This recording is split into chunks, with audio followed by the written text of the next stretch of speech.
चलो शाबाश शाबाश शाबाश, धीरे धीरे बढ़ते रहो आगे। क्षेत्र में भारी बर्फबारी के दौरान NH 244 के नाशरी पटनी टॉप चिनानी मार्ग पर निरीक्षण के समय NHAI ने सड़क किनारे और जंगल में फंसे बंदरों के एक समूह को देखा। अरे वो बंदर आ रहे हैं। अरे चलो शाबाश, ओ वेरी गुड, इधर से लाइन से चलो, लाइन से आने दो रानी को पहले आने दो। अरे बच्चे को साथ में ले जाओ, चलो शाबाश चलो। शाबाश शाबाश शाबाश, धीरे धीरे बढ़ते रहो आगे।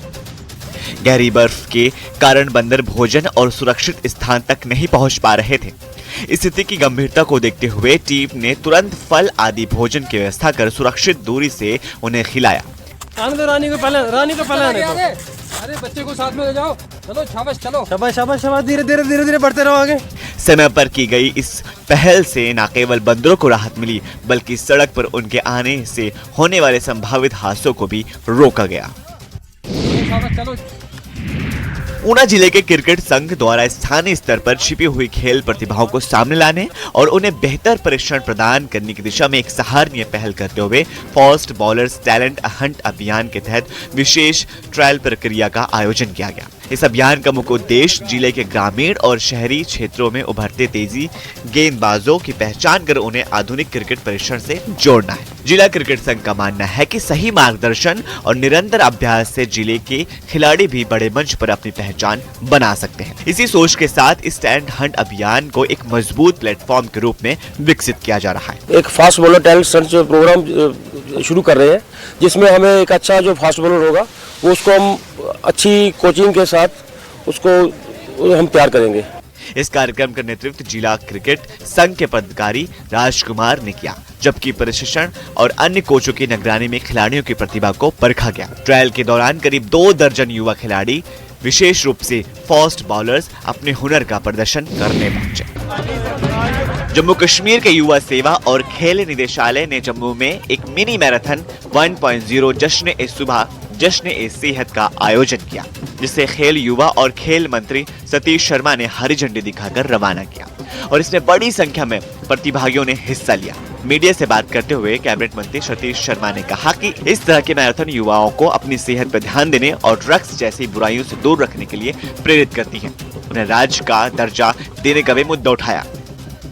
ड्रग्स के खिलाफ जो एक जंग छेड़ी है उमर अब्दुल्ला सरकार ने, और उसमें ज़ाती तौर पे मैं भी एक छोटा सा सिपाही हूँ कि उसके अगेंस्ट आज इतना शानदार इनिशिएटिव हमारी सारे काबिल अफसरान, मेजॉरिटी जो यहाँ पर है वुमेन एम्पावरमेंट का पूरा ख्याल रखा गया है उमर साहब ने, और सारी शक्ति है, नारी शक्ति है जो माँ बावे वाली के चरणों में हम बैठे हैं। और मैं चाहूँगा कि ऐसे मैराथन रोज़ हों, जो हमारा खोया हुआ गौरव, जो हमारी स्टेटहुड वो लड़ाई लड़ने वाली। श्रद्धा से झूमते बीजेपी नेता रविंद्र रैना का ये वीडियो नौशेरा में आयोजित रविदास महाराज के 649वें प्रकाश पर्व का है। इस पावन अवसर पर क्षेत्र के गांव बरेरी स्थित मंदिर में विशेष धार्मिक कार्यक्रमों का आयोजन किया गया, जहां बड़ी संख्या में श्रद्धालु दर्शन के लिए पहुंचे।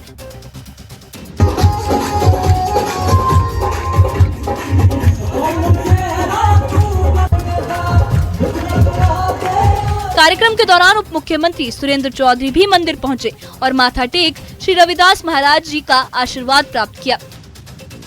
उन्होंने लोगों को प्रकाश पर्व की शुभकामनाएं देते हुए कहा कि संत रविदास महाराज जी के विचार समाज में समानता, भाईचारे और मानवता का संदेश देते हैं।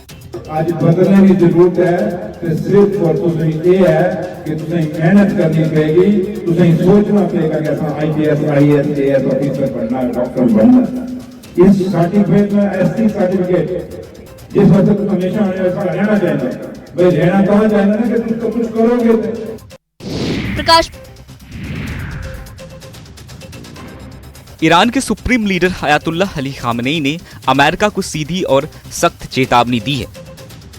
86 वर्षीय खामनेई ने कहा है कि अगर अमेरिका ने युद्ध की शुरुआत की तो इस बार ये सिर्फ 2 देशों तक सीमित नहीं रहेगा, बल्कि ये एक क्षेत्रीय युद्ध में तब्दील हो जाएगा। ये अब तक की सबसे सीधी और कठोर चेतावनी मानी जा रही है जो ईरान के सर्वोच्च नेता की ओर से अमेरिका को दी गई है। खामनेई का ये बयान ऐसे समय पर आया है जब पश्चिमी एशिया में पहले से ही तनाव बना हुआ है और सैन्य गतिविधियों पर पूरी दुनिया नजर रखी हुई है।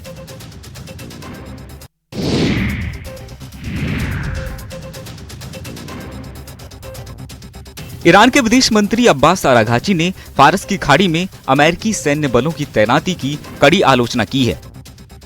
अराघची ने कहा कि अमेरिका की ऐसी सैन्य तैनातियां हमेशा से तनाव को बढ़ाने का काम करती है, न कि शांति स्थापित करने का।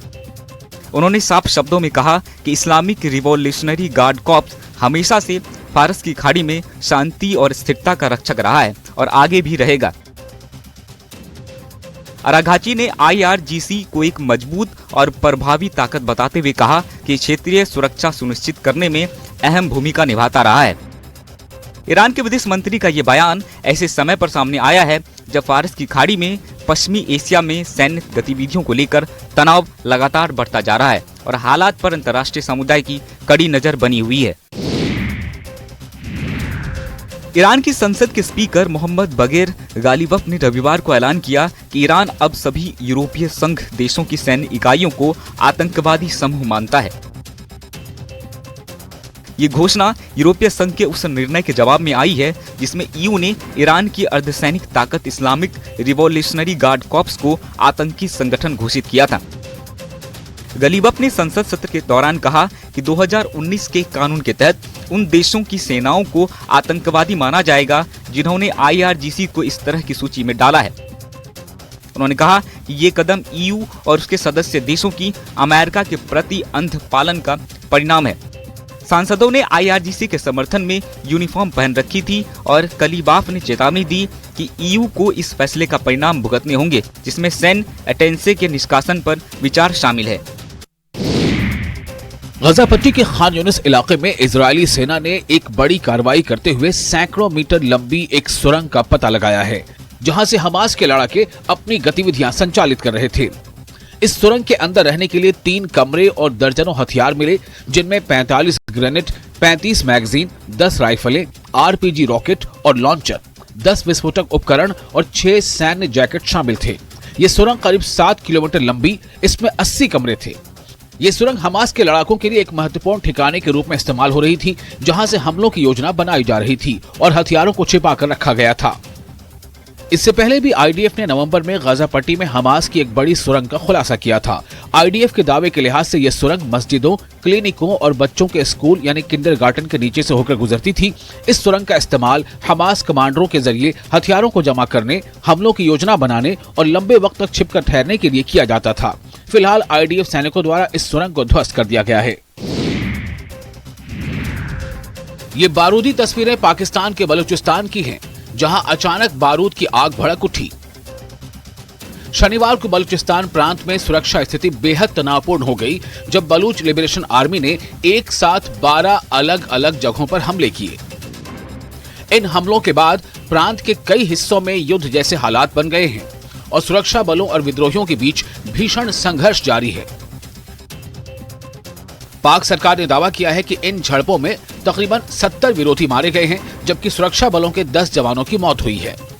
यह घटना बलूचिस्तान में लंबे समय से चल रहे विद्रोह और अलगाववादी गतिविधियों का हिस्सा है, जिसने क्षेत्र में राजनीतिक और सुरक्षा संकट को और बढ़ा दिया है।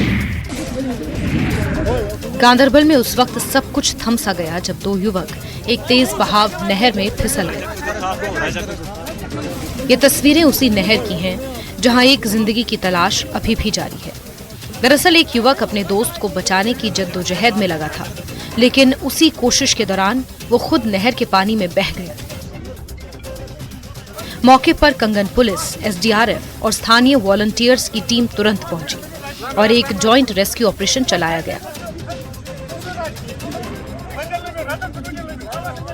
हर मिनट के साथ तनाव बढ़ता गया और टीम ने पूरी रात अपनी जान जोखिम में डालकर काम किया।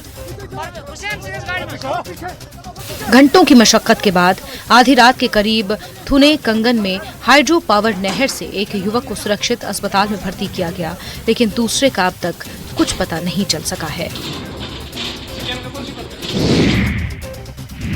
और एक बड़ी खबर का रुख करते हैं।